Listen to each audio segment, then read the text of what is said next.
இசைப்பிரியர்களுக்கு வணக்கம். நாம் ஏற்கனவே பார்த்துள்ள ஒரு இனிமையான பாடல் தொகுப்பான சார்கேஸ் ராகத்தின் அடிப்படையில் சில பாடல்களை பார்த்தோம். அந்த ராகத்தினுடைய ஆரோகணம், அவரோகணம் பற்றி பார்த்தோம்.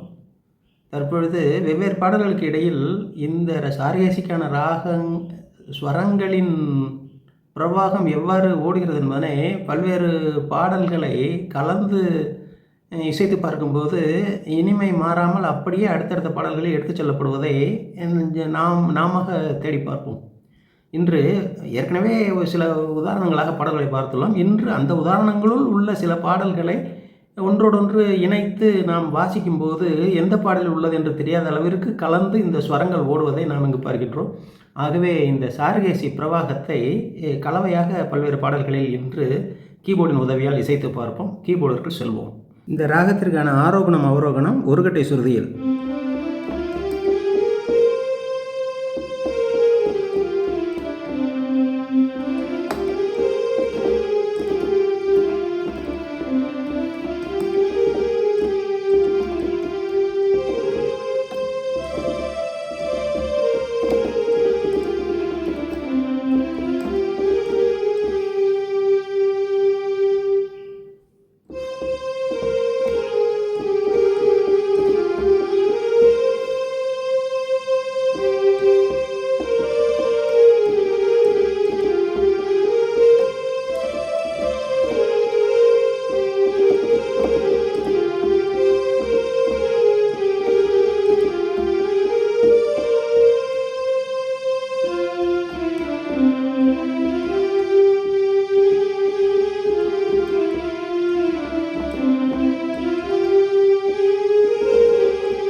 பிரியர்களே, இங்கு நாம் பார்த்த சில பாடல்கள் எவ்வாறு ஒன்றுக்கொன்று இந்த ஸ்வரங்களின் உதவியால் இணைகின்றன, இன்பத்தை அளிக்கின்றன என்பது பற்றியெல்லாம் பார்த்தோம். இது மாதிரி தான் உண்மையிலேயே ஸ்வரங்களுக்கான அதன் அடிப்படை தன்மைகள் மிக அளப்பரியதாக உள்ளது. மனதை மெய்மறக்க செய்கிறது.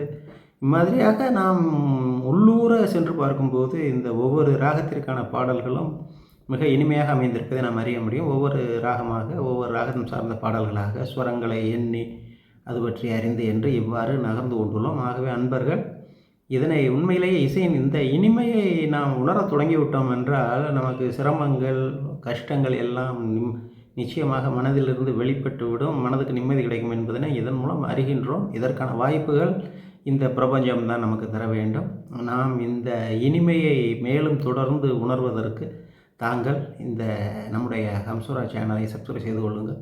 பக்கத்தில் உள்ள பெல் பட்டனை ப்ரெஸ் பண்ணுங்கள். ஆல் ஆப்ஷனை கிளிக் பண்ணுங்கள். நாம் கட்டாயமின்றி நிர்பந்தமின்றி இனிமையாக இந்த இசை பற்றி ஒரு இன்பத்தை அறிவதற்கு வாய்ப்பாக இது அமையும் என்று தெரிவித்துக் கொள்கின்றேன். மேலும் அடுத்தடுத்து இம்மாதிரியாக இனிமையை உணர்வதற்கான வாய்ப்புகளை தேடி முன்னேறுவோம். நன்றி, வணக்கம்.